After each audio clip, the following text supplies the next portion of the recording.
रोज सुनीति रो रही है। स्वार्थ के सब लोग हैं यही जगत की चाल, नारायण बिन स्वार्थी ये तो नंद केला। हे मेरे कान्हा, अब तेरे बिना मेरा अब इस दुनिया में कोई नहीं है। तेरा एक सहारो श्यामा, दूजा नहीं सहारा है। हे प्रभु, अब तू ही मेरा है। सुनीति को पुकार, सुनीति की पुकार सुन, अरे हरि का धीर धराई नहीं। अरे सुनीति की पुकार सुन, अरे हरि का धीर धराई नहीं। अरे प्रभु की कृपा ऐसी हुई, भक्त धर्म जैसे पैदा हुए हैं। कृपा ऐसी हुई, भक्त जैसे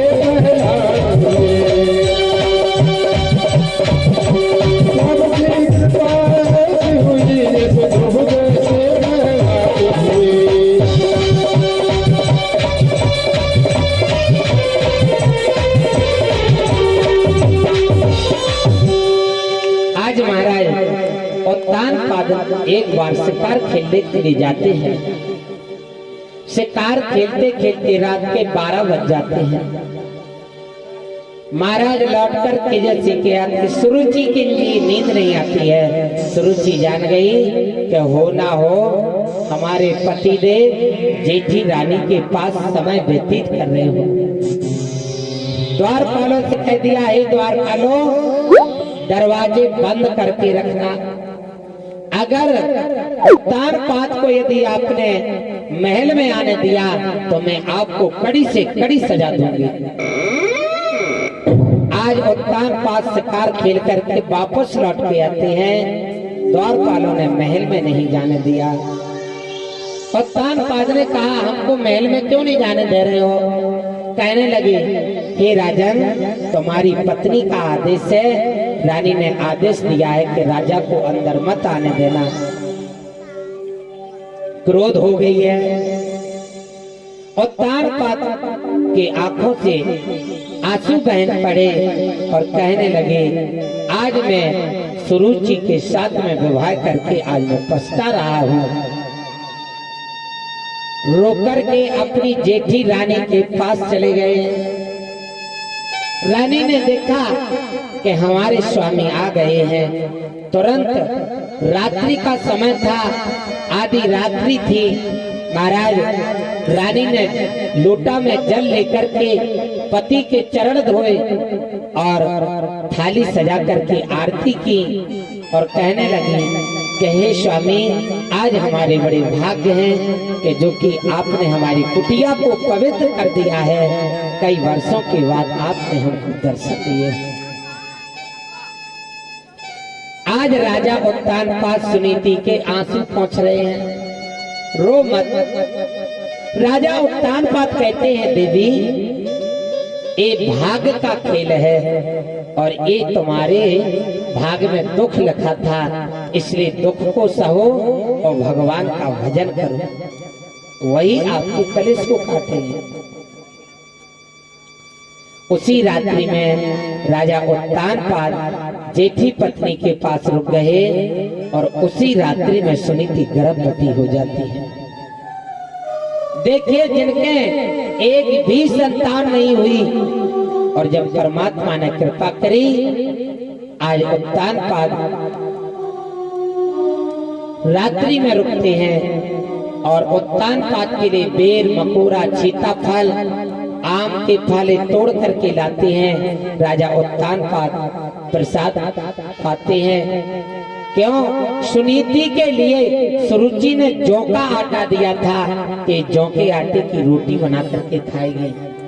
तो कहने लगी, स्वामी, हमारे पास गेहूं का आटा तो नहीं है, जौ का आटा है। आप राजा हैं, राजमहल में रहने वाले हो, लेकिन हम आपको जौ की आटे की रोटी नहीं दे सकती हूँ। आपको पक्के फल लाते हैं, तोड़ के लाते हैं, सीताफल, तेंदू, आम, बेर मकोरा सभी तोड़ के लाती है। उत्तान पाद ने प्रसाद पाया। उसी रात्रि में सुनीति गर्भवती हो जाती है। 9 महीना के बाद सुनीति देवी ने एक बालक को जन्म दिया। उस बालक का नाम हुआ श्री ध्रुव जी महाराज। बोले श्री ध्रुव जी महाराज की। अब तो महाराज ध्रुव जी 5 वर्ष के। ध्रुव जी ने अपनी मैया से कहा, हे माँ, ये बताओ मेरा पिता कहाँ रहता है?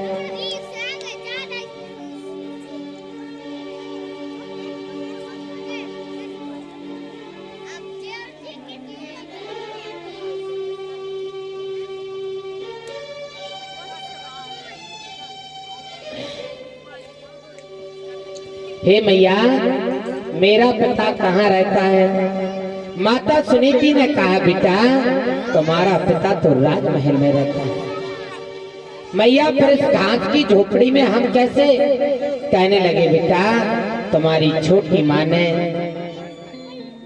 तुम्हारे पिता से कहा कि जेठी को घर से बाहर निकाल दो, तो तुम्हारी छोटी माँ के कारण आज मैं घास फूस की झोपड़ी में रह रही हूँ। और बेटा एक घास फूस की झोपड़ी नहीं, ये तो हमारे लिए कंचन महल है। ये बहुत बड़ा महल है।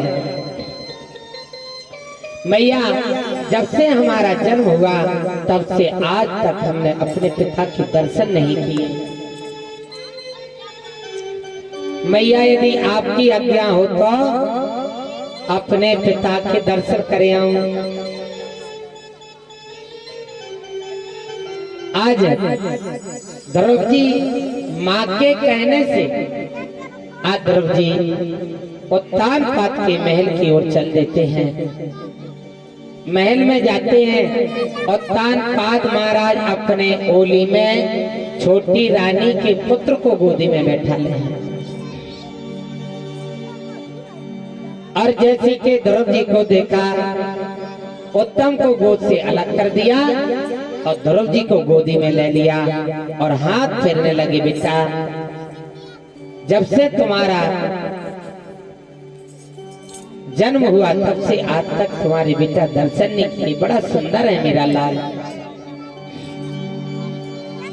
सुरुचि को क्रोध आ गया।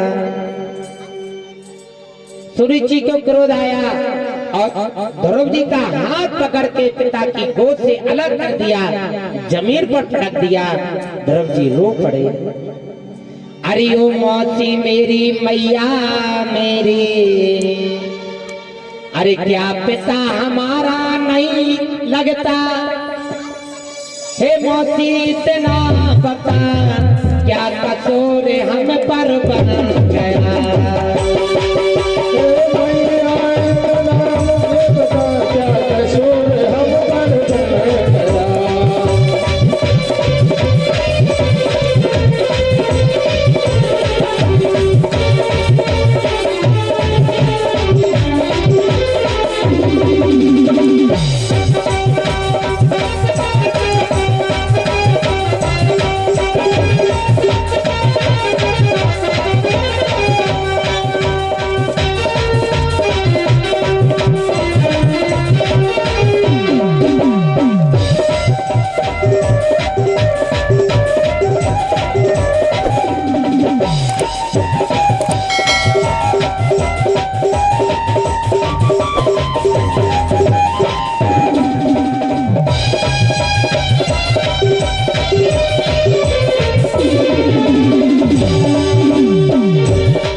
हमारे हमसे क्या कसूर बन गया है?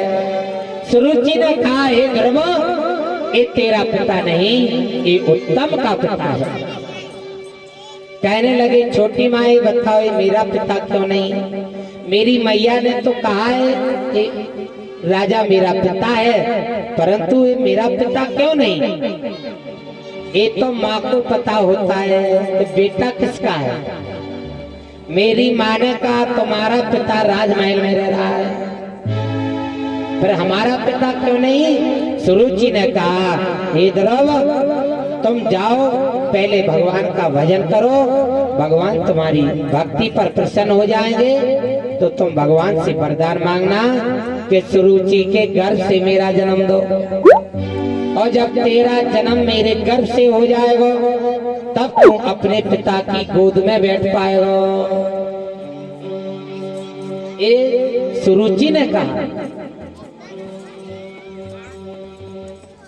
आज ध्रुव जी रो करके अपनी माँ के पास आ गए हैं। मैया, मैया, छोटी माँ ने हमको मारा है, पिटाई लगाई, कहा है तेरा पिता नहीं। अब बताओ मैया, मेरा पिता कौन है? कहने लगे, बेटा अब तेरा संसार में कोई पिता नहीं, यदि तेरा पिता एक है सच्चा तो परमात्मा भगवान विष्णु ही तेरा पिता। अब ध्रुव जी रो रहे हैं। रात के 12 बज जाते हैं। सुनीति सो जाती हैं। ध्रुव जी को नींद नहीं आई। सुनीति ने कहा, बेटा जो सच्चा पिता है वो तो जंगल में रहता है, अब तो ध्रुव जी के लिए जंगल वन की मन में लगी रही कि वन में ही मेरा पिता मिलेगा। माता सुनीति सो गई। ध्रुव जी अपने घर से निकल पड़े। मिलने को ही रात पे, मिलने को ही रात पे, वचन सुनन को कार, दर्शन को नैना तपे, के जय जीवन प्राण। मिलने को ही रात पे, वचन सुनन को कार, दर्शन को नैना तपे, के जय जीवनो प्राण। गोवर्धन बासे सांवरे, तम बिन रहो न जाए, तुम बिन रहो न जाए। मेरे प्राणे से मनमोहन में ढूंढो तुम्हें कहाँ जाके, मेरे प्राण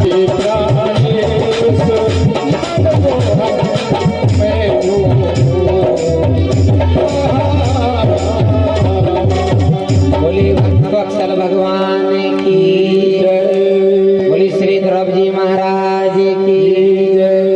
अहम भक्त पराधीनो यस्य तंत्र बद्धजा, साधु विंद ग्रस्तो भक्ति भक्ति जना प्रियः। भक्ति जन को तेने कहिए, जान ही पीड़ पड़ा। आज महाराज भगवान को ढूंढ रहे हैं। आगे चल के नारद जी मिल जाते हैं। देव ऋषि नारद ने कहा, हे बेटा ध्रुव, तुम अपने घर वापस लौट जाओ। इस वन में हिंसक जीव रहते हैं, शेर, जानवर, सांप, कोयले, बिच्छू आपको खा लेंगे। बेटा वापस लौट जाओ। आज श्री नारद जी महाराज से ध्रुव जी कह रहे हैं, हे नारद, ये बताओ, हे बाबा ये बताओ तुम हो कौन? कहने लगे, मैं भगवान का भक्त श्री नारद जी महाराज हूँ। तो कहने लगे, जाओ तुम मेरी रास्ता से हट जाओ। मैंने ठान लिया कि मैं परमात्मा के दर्शन पाऊंगा तो पाऊंगा, चाहे मेरे प्राण निकल जाए तो या मेरे प्राण रह जाए, इससे मुझे कोई तमन्ना नहीं। हरि गुरु दासन सो साचो, सोई भक्त सही एक है, फेर टेके उतरही ना चरी है। बिहारी जो के प्रीति रंग भरी है, हरि नाम ले तो नैनन नीर झरत है। महाराज ध्रुव जी ने विचार किया, इस संसार में कोई किसी का नहीं, मेरा यदि सच्चा पिता है तो भगवान पार ब्रह्म परमात्मा ही मेरा पिता है और दुनिया में कोई है ही नहीं।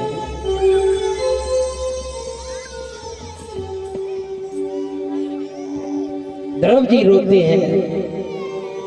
नारद जी जान गए, क्योंकि गुरु सोचते हैं कि मुझे हमारे लिए चेला ऐसा मिले। कैसा चेला?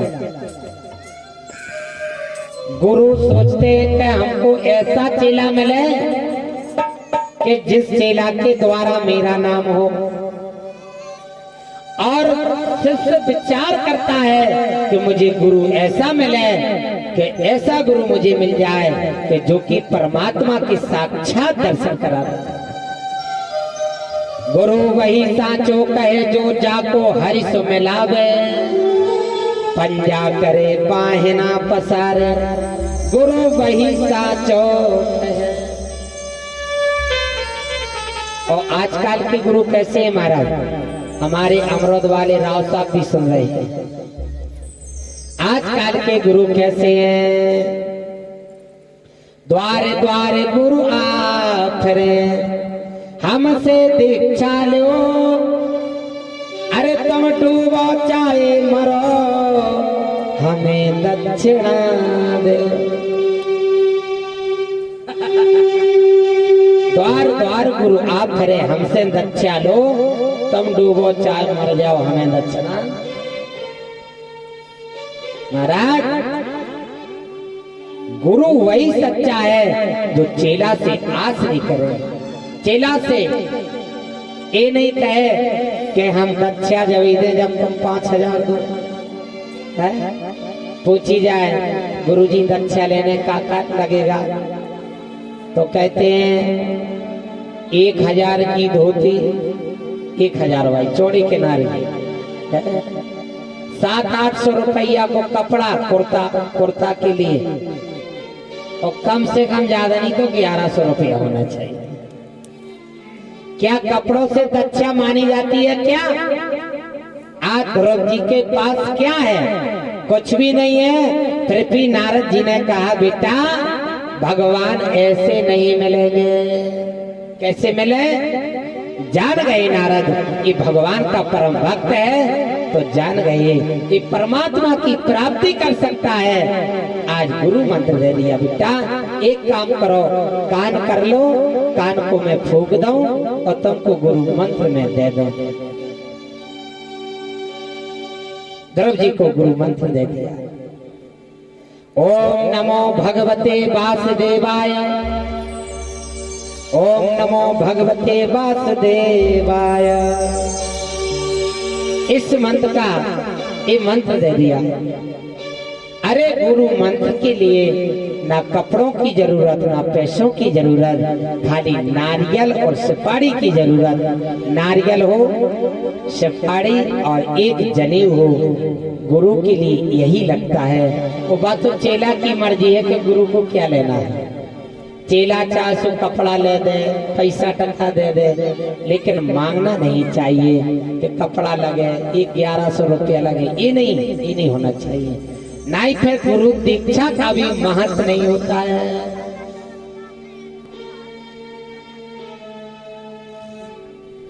भगत के बस में है भगवान,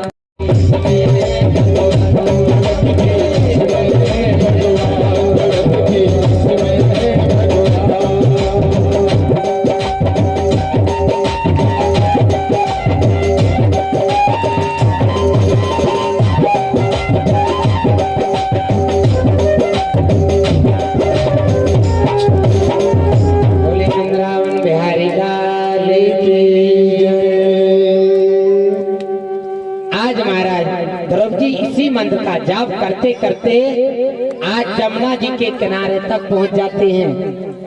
जमुना जी के तट पर पीपल का पेड़ खड़ा है। पेड़ के नीचे कल्लू सिलाट रखी है पत्थर की। उस पत्थर पर बैठकर के ध्रुव जी ने भक्ति करी। भक्ति करते करते 1 महीना हो गया, अन्न को छोड़ दिया। दूसरा महीना आया, वन की सूखी पत्ती पाने लगे। और तीसरा महीना आया, सूखी पत्ती छोड़ दी। जल पीने लगे। चौथा महीना आया, जल छोड़ दिया, पानी का बलबूजा खाने लगे। और पांचवा महीना आया महाराज, अब तो प्राण वायु को रोक लिया, श्वास को रोक लिया, जीव जंतुओं की भी श्वास रुक गई। आकाश में जो हवा चल रही थी, हवा वायु रुक गई। और जहाँ जैसे पशु पक्षी चल रहे थे पंखों से, वो भी अपने आप रुक गए, ना नीचे या ना ऊपर जाए। महाराज देवलोक के देवताओं की भी श्वास रुक गई, घबराने लगे, त्राहिमाम करने लगे, प्रभु बचाइए बचाइए। क्षीर सागर पहुंचे, प्रभु आपके भक्त ने श्वास को रोक लिया, इसलिए हम सबकी श्वासें रुक गई। हे भगवान रक्षा करें, रक्षा करें। विष्णु भगवान ने कहा, क्यों विपदा आ जाए तो भजन करते हो आप लोग, और कष्ट दूर हुआ तो फिर भूल जाते हो। मेरा भक्त भजन कर रहा है तो क्या मेरे भक्त का भजन बुरा लग रहा है क्या? कहने लगे, प्रभु भजन बुरा नहीं लग रहा है, यदि द्रौपदी थोड़ी देर तक और सांस रोके रहेंगे तो हम सबकी सांसें हमेशा हमेशा के लिए रुक जाएंगी। प्रभु बचेंगे नहीं कोई, ये सृष्टि भी नहीं बचेगी, महाप्रलय हो जाएगा। प्रभु बचाइए बचाइए, अहम शरणम गताः। भगवान विष्णु प्रकट होकर के द्रौपदी को दर्शन देते हैं। आज द्रौपदी के सामने भगवान खड़े हैं। दृष्टुम इच्छया तिदीक्षया गताः। दृष्टुम इच्छया, भगवान कौन की इच्छा से आए हैं? भक्त की इच्छा से भगवान प्रकट हुए हैं। दृष्टुम इच्छया तिदीक्षया गताः। कभी कभी द्रौपदी को ऐसे लगता है कि अपने भगवान को बाहें में भर लो। चुम्बन निवास में, जब छोटे बच्चा बड़ों पर ज्यादा प्रसन्न हो जाते हैं तो बड़ों की हथेली को चूम लेते हैं। आज द्रौपदी को ऐसे लगता है कि भगवान की हथेली चूम लो। चुम्बन निवास ने भुजहि निवासिता कहा। कभी कभी ऐसे लगता है भगवान को भुजाओं में भर। सामने द्रौपदी खड़े हैं, जान गए